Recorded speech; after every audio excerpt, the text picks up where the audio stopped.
nous allons clôturer avec notre thème qui s'intitule « Les grandes richesses que Dieu a pu doter à l'homme ». Et nous devons ici rappeler que nous avions essayé de catégoriser ces grandes richesses en 4 étapes. La première richesse était le temps. Avec le temps, nous avions eu à aborder longuement sur la rentabilisation et comment devons-nous utiliser positivement notre temps au lieu de nous distraire. Avec le temps, ça nous donne l'opportunité de faire tant de réalisations si et seulement si nous les capitalisons dans un bon sens. Et la deuxième grande richesse était la capacité à gagner de l'argent et le retenir. Et là, nous avions fait appel à la loi de l'épargne. Et avec ça, nous devons signaler que la loi de l'épargne fait partie du principe de la prospérité. Et le principe de la prospérité fait appel à des lois, dont l'épargne et l'investissement. Donc, quand nous gagnons de l'argent, nous ne pouvons pas nous donner le plaisir seulement de l'utiliser, d'avoir une utilisation abusive ou de faire une consommation appauvrissante. Donc, nous devons parvenir à garder ne serait-ce que 10% réservé à l'épargne. Et cela nous permettra d'atteindre une stabilité financière avérée. Et la troisième richesse, nous l'avions intitulée « La capacité à résoudre les problèmes ». Et au travers de cette troisième grande richesse, nous avions vu que à chaque fois qu'il y a un problème, l'homme sera là pour trouver solution. Et c'est à travers cette troisième grande richesse qu'il y a des technologies nouvelles, qu'il y a des technologies innovantes, et c'est nous pousse à faire développer le monde. Donc, c'est au travers des problèmes que nous rencontrons dans la société que l'homme se mesure et il est capable de faire face à toutes ces difficultés et aussi à proposer des solutions nouvelles et des solutions rassurantes, des solutions solides. Donc, nous connaissons déjà que le temps que nous avons, si nous l'utilisons, si nous capitalisons celui-là, et en deuxième lieu, nous aurons maintenant la possibilité de gagner de l'argent. Car quand nous utilisons le temps positivement, c'est-à-dire que cela nous permettra de gagner de l'argent. Et quand nous gagnons cet argent, nous devons parvenir à l'épargne. Et au travers de l'épargne, que nous aurons une sécurité avérée. Et comme l'homme vit sur la terre, les problèmes aussi entourent l'homme. Donc, à chaque fois qu'il y a un problème, l'homme sera capable de trouver solution. Et en dernier ressort, nous avons les relations interpersonnelles et intrapersonnelles. Donc, ici, nous verrons que nous devons d'abord consolider ces relations internes avant de voir les relations externes. Donc, déjà, dans nos différentes sociétés, dans nos différents pays, dans nos différentes cités, nous devons nous associer pour voir dans quelle direction est-ce que nous voulons que notre société aille, dans quelle direction est-ce que nous voulons que notre pays aille. Et une fois que nous avons solidifié, nous avons consolidé nos acquis, c'est à ce moment-là que nous pouvons maintenant voir les relations extérieures afin que cela puisse entretenir les relations de bon voisinage et que l'émergence soit certaine. Alors, pour aborder cette troisième grande richesse, je t'invite, toi qui ne l'as pas encore fait, à t'abonner et à faire un j'aime, à partager la vidéo et aussi à cliquer la cloche de notification. Moi, c'est Laurent Boyo, je suis pharmacien de formation et de carrière. Et pour aborder cette quatrième grande richesse, chers abonnés, nous avons plusieurs relations dans la vie, nous avons plusieurs ethnies, nous avons plusieurs clans et le développement est avant tout culturel. Donc il faut voir, chaque clan a sa culture, chaque famille a sa culture, chaque pays a ses cultures.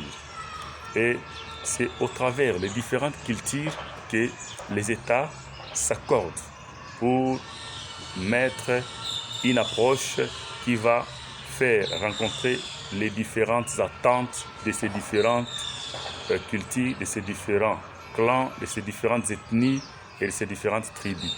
Donc, il est très nécessaire que nous puissions mettre en avant certaines approches, certaines politiques qui nous permettent de mieux cerner les orientations.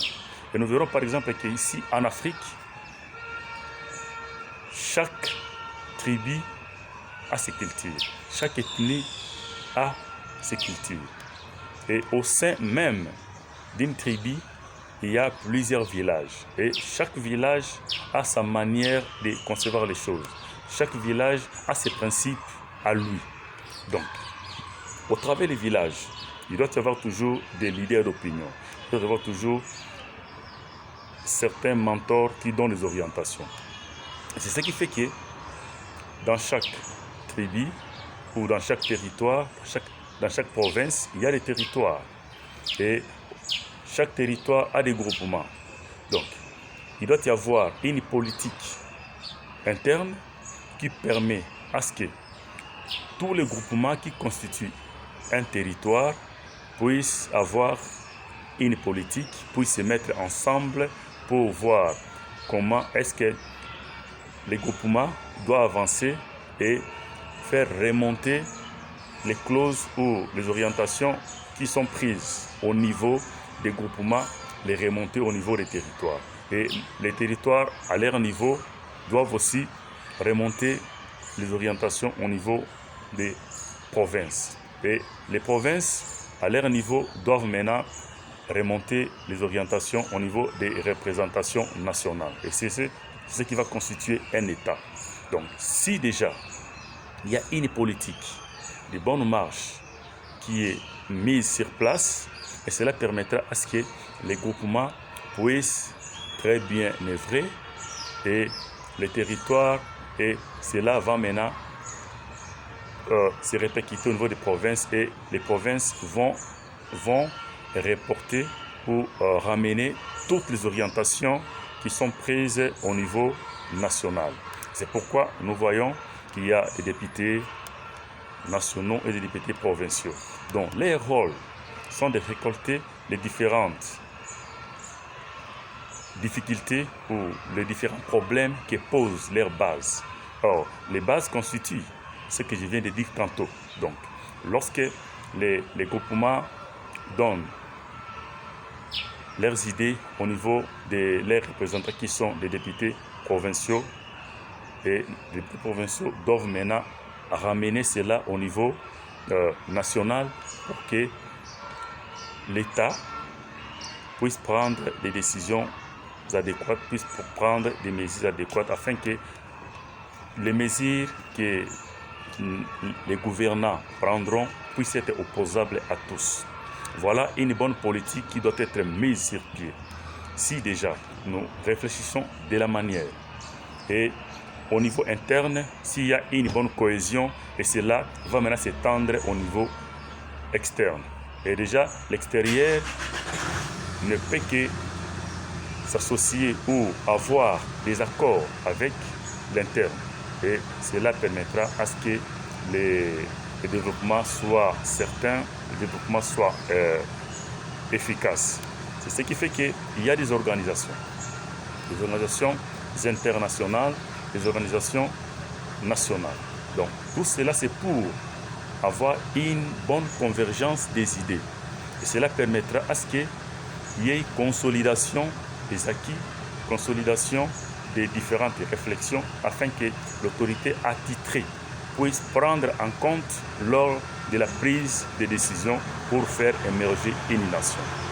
Voilà, toi qui as pris ce temps pour me suivre, il est important et il est capital de réfléchir ensemble pour que les idées prises dans la société, prises en union, puissent être considérables et puissent solidifier la représentation nationale.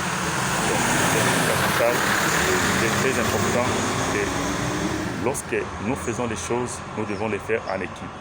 Car les décisions prises dans l'ensemble permettent de faire un très bon toilettage afin que tout ce qui est éprouvé au niveau de la représentation soit clair et qu'il n'y ait pas d'ambiguïté lors des décisions finales.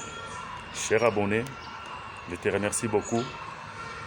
Je sais que ce n'est pas facile et au fur et à mesure que nous réfléchissons de la manière, au fur et à mesure que nous nous associons, nous aurons cette possibilité de faire émerger nos nations, de faire émerger nos territoires, de faire émerger nos groupements, de faire émerger nos villages et de faire émerger nos provinces. Et de ce fait, le pays sera fort. Et si nous voyons les grandes nations agir telles que nous les constatons aujourd'hui, c'est grâce à cette politique. Donc, la politique ne doit pas être exécutée seulement au sommet. C'est d'abord au niveau de la base. La politique doit être efficace au niveau des villages. Des villages, ça va au groupement, ça transcende. Les territoires et les territoires, ça va maintenant faire que la province puisse avoir une certaine récupération et de cette récupération-là que la représentation nationale doit être informée. Et cela permettra à ce qu'il y ait eu une très bonne solidification des acquis. Et c'est ça même le prix à payer. Donc, nous sommes avisés, c'est à nous de jouer, c'est à nous de faire impacter ce que nous pensons et nous devons les mettre en application de sorte que nos nations soient prospères, de sorte que l'Afrique soit prospère, de sorte que nous ayons une Afrique forte, une Afrique unie, une Afrique soudée, une Afrique qui pense d'abord à l'Afrique, qui pense d'abord à ses habitants, qui pense d'abord à ses populations, qui pense d'abord à tout ce qui doit se faire à l'interne avant de voir l'externe. Voilà un peu ce que j'avais à partager avec toi. Et toi qui as eu à suivre cette vidéo, ne garde pas cette information avec vous-même. Partagez-la aussi pour que ceux qui ne sont pas informés soient également informés et ainsi nous parviendrons à faire émerger notre continent, l'Afrique. C'est ainsi que nous parviendrons à faire émerger nos pays, nos différents pays qui constituent l'Afrique. Je vous remercie beaucoup. Ensemble unis, certes, nous vaincrons. Et que Dieu bénisse l'Afrique.